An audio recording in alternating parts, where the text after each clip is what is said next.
Hello friends, तो आज हम देखेंगे जीन क्लोनिंग के बारे में। तो सबसे पहले हम देखते हैं कि जीन क्लोनिंग क्या होता है।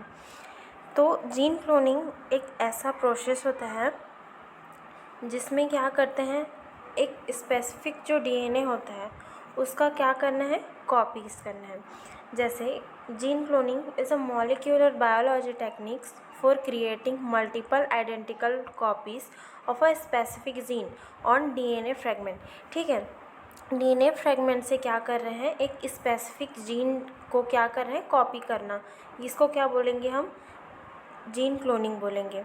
Then this process involve cutting the desired gene from organism DNA, insert it into a carrier molecules called vector। इसमें क्या करते हैं, इस प्रोसेस में involve cutting the desired gene from an organism DNA. Organisms की जो डीएनए है उसमें से एक स्पेसिफिक जीन जिसको हमें क्या करना है, कॉपी करना है, उसको हम किस में इंसर्ट करेंगे, कैरियर मॉलिक्यूल्स कॉल्ड वेक्टर। एक ऐसे वेक्टर में हम उसको इंसर्ट करेंगे जिसमें वो क्या हो सके, ग्रो हो सके और उसका आइडेंटिकल कॉपीज़ जो हमें क्या हो सके, मिल सके। And introducing the resulting recombinant DNA.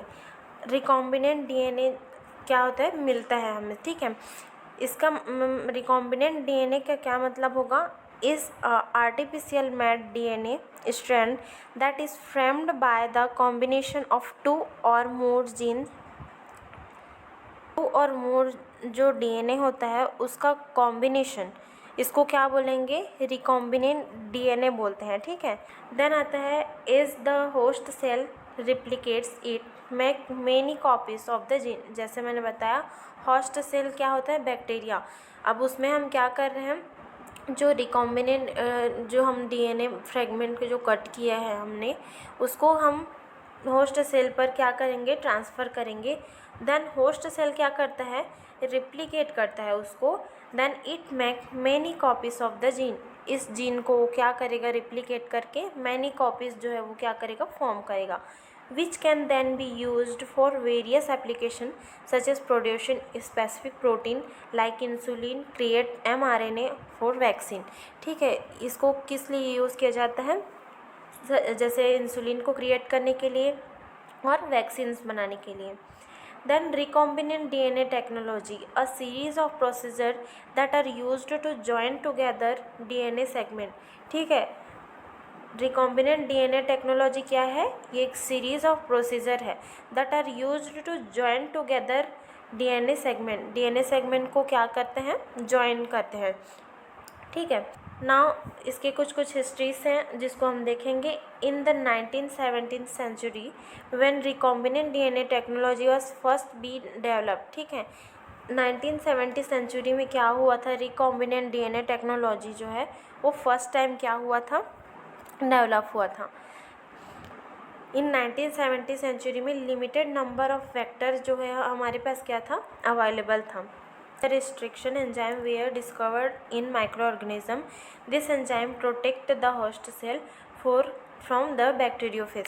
ठीक, प्रोटेक्ट करने का काम करता है होस्ट सेल को फ्रॉम द बैक्टीरियोफेज। बैक्टीरियोफेज क्या है, bacteriophage also known as informally as the phase in a virus that infect and replicate within bacteria। ठीक है, तो बैक्टीरियोफेज से क्या करने का काम करता है, होस्ट सेल को प्रोटेक्ट करने का काम। Then tools of RDT, recombinant DNA technology, जिसमें स्पेसिफिक जीन और डीएनए फ्रेगमेंट होता है। अब डीएनए फ्रेगमेंट मीन्स एक स्पेसिफिक फ्रेगमेंट जिसको हमें क्या करना है, कॉपी करना है। ठीक, उसको क्या बोलेंगे, स्पेसिफिक जीन और DNA fragment. Then restriction enzyme, restriction enzyme क्या करता है, डीएनए कटिंग एंजाइम होता है ये, that recognize specific site in DNA. ये स्पेसिफिक साइट जिसको हमें क्या करना है, कॉपी करना है, उसको क्या करने का काम करेगा, कट करने का काम करेगा। देन क्लोनिंग व्हीकल या वेक्टर्स, डीएनए फ्रेगमेंट होता है उसको होस्ट सेल में ट्रांसपोर्ट करने के लिए रिस्पॉन्सिबल होता है। ठीक है, वेक्टर्स जो है वो। और होस्ट सेल क्या है, वो ट्रांसफॉर्मेशन विथ रिकॉम्बिनेंट डीएनए, जो रिकॉम्बिनेंट डीएनए है उसको इसमें हम क्या करते हैं, ट्रांसफॉर्मेशन करते हैं, ठीक है, जो क्या होता है, होस्ट सेल होता है। तो डीएनए लिगेज और enzyme required for the repair and replication and recombination of the DNA. ये रिप्लिकेशन, रिकॉम्बिनेशन और डीएनए के जो रिपेयर है उसमें हेल्प करता है, ठीक है, डीएनए लिगेज ये ग्लू का काम करेगा। देन एल्केलाइन फॉस्फेटेज, ये क्या होता है, एक प्रकार का प्रोटीन होता है, इसको सम क्या बोलते हैं, एंजाइम भी बोलते हैं, ठीक है। नाउ हम देखेंगे कि रिकॉम्बिनेंट डीएनए टेक्नोलॉजी कैसे होता है। तो एग्जांपल में इसमें दिया हुआ है, इसको हम देख लेंगे, ठीक है। ये होता है एक फॉरेन डीएनए, देन ये है प्लाज्मिड डीएनए, ठीक है। अब क्या हो रहा है इसमें, जो फॉरेन डीएनए और प्लाज्मिड डीएनए है, the foreign DNA and plasmid are cut with the same restriction enzyme. Same restriction enzyme के थ्रू इनको क्या किया जाता है, कट किया जाता है, which recognize a particular sequence of DNA called restriction site. Restriction site में क्या किया जाता है, इसको रिस्ट्रिक्शन एंजाइम के थ्रू कट किया जाता है। द जो रिस्ट्रिक्शन एंजाइम है वो क्या करेगा, इसके बाद एक स्टिकी एंड जो है वो क्रिएट करेगा foreign DNA then plasmid DNA में। देन इस कंडीशन में क्या होता है, हम लोग को एक स्टिकी एंड जो है वो मिलेगा, ठीक है।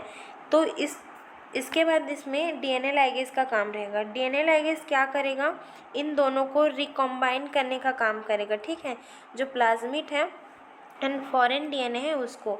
अब इसमें क्या होता है, रिकॉम्बिनेशन होगा एक दूसरे से डीएनए लिगेज के थ्रू, ठीक है, फॉरेन डीएनए एंड प्लाज्मिड।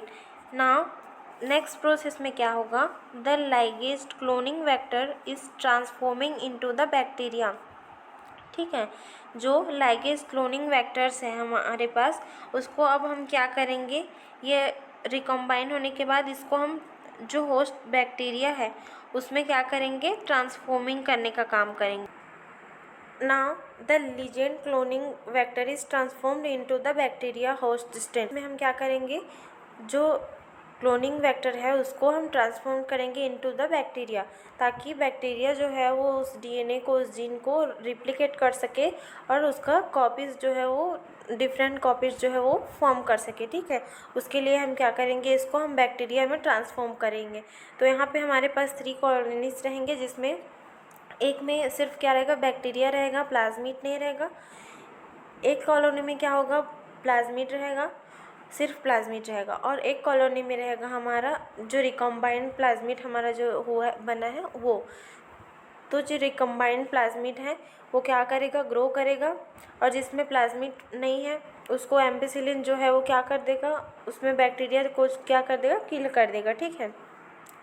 सो इस तरीके से जो रिकम्बाइंड प्लाज्मिड है वो ग्रो करेगा और मल्टीपल कॉपीज़ जो है स्पेसिफिक जीन का वो बनाना स्टार्ट करेगा, ठीक है। तो ये जो प्रोसेस है उसको हम क्या बोलते हैं, रिकम्बाइंड डीएनए टेक्नोलॉजी।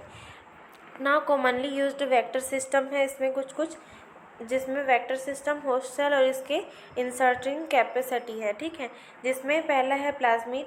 अब प्लाज्मिड का होस्ट सेल क्या होता है, इकोलाई, और इसका इंट्रैक्ट कैपेसिटी क्या रहेगा, इंसर्ट कैपेसिटी 0.1 to 10 kb, ठीक है। देन बैक्टीरियोफेज लैम्डा इकोलाई इसका होस्ट सेल रहेगा। देन इसका इंसर्टिंग कैपेसिटी कितना रहेगा, 10 to 20 kb। देन आता है कॉस्मिड, फॉस्मिड, बैक्टीरियोफेज, देन BAC, इसका फुल फॉर्म आएगा बैक्टीरियल आर्टिफिशियल क्रोमोसोम, ठीक है। तो इसका भी जो होस्ट सेल रहेगा वो क्या रहेगा, इकोलाई रहेगा। Then bacteriophage derived artificial chromosome, इसका भी होस्ट सेल इकोलाई रहेगा, लेकिन इनका इंसर्टिंग कैपेसिटी जो है वो अलग अलग रहेगा, ठीक है। जैसे कॉस्मिड का इंसर्टिंग कैपेसिटी 35 to 45 kb, फॉस्मिड का 35 to 45 kb। देन बैक्टीरियोफेज का कितना आ रहा है, 80 to 100 kb। BAC का आता है 50 to 300 kb। Then bacteriophage derived artificial chromosome का 100 to 300 kb, ठीक है। देन आता है येस्ट आर्टिफिशियल क्रोमोसोम, इसमें होस्ट सेल क्या रहेगा, इसका येस्ट रहेगा। देन इसका इंसर्टिंग कैपेसिटी रहेगा 100 to 2000 kb। देन आता है ह्यूमन आर्टिफिशियल क्रोमोसोम जिसका होस्ट सेल रहेगा कल्चर्ड ह्यूमन सेल, और इसका जो इंसर्टिंग कैपेसिटी रहेगा वो 2000 से एबो KB का रहेगा। ठीक है, तो ये है कॉमनली यूज्ड वेक्टर। सो ये था हमारा आज का topic gene cloning. Please like, subscribe and share to my channel. Thank you.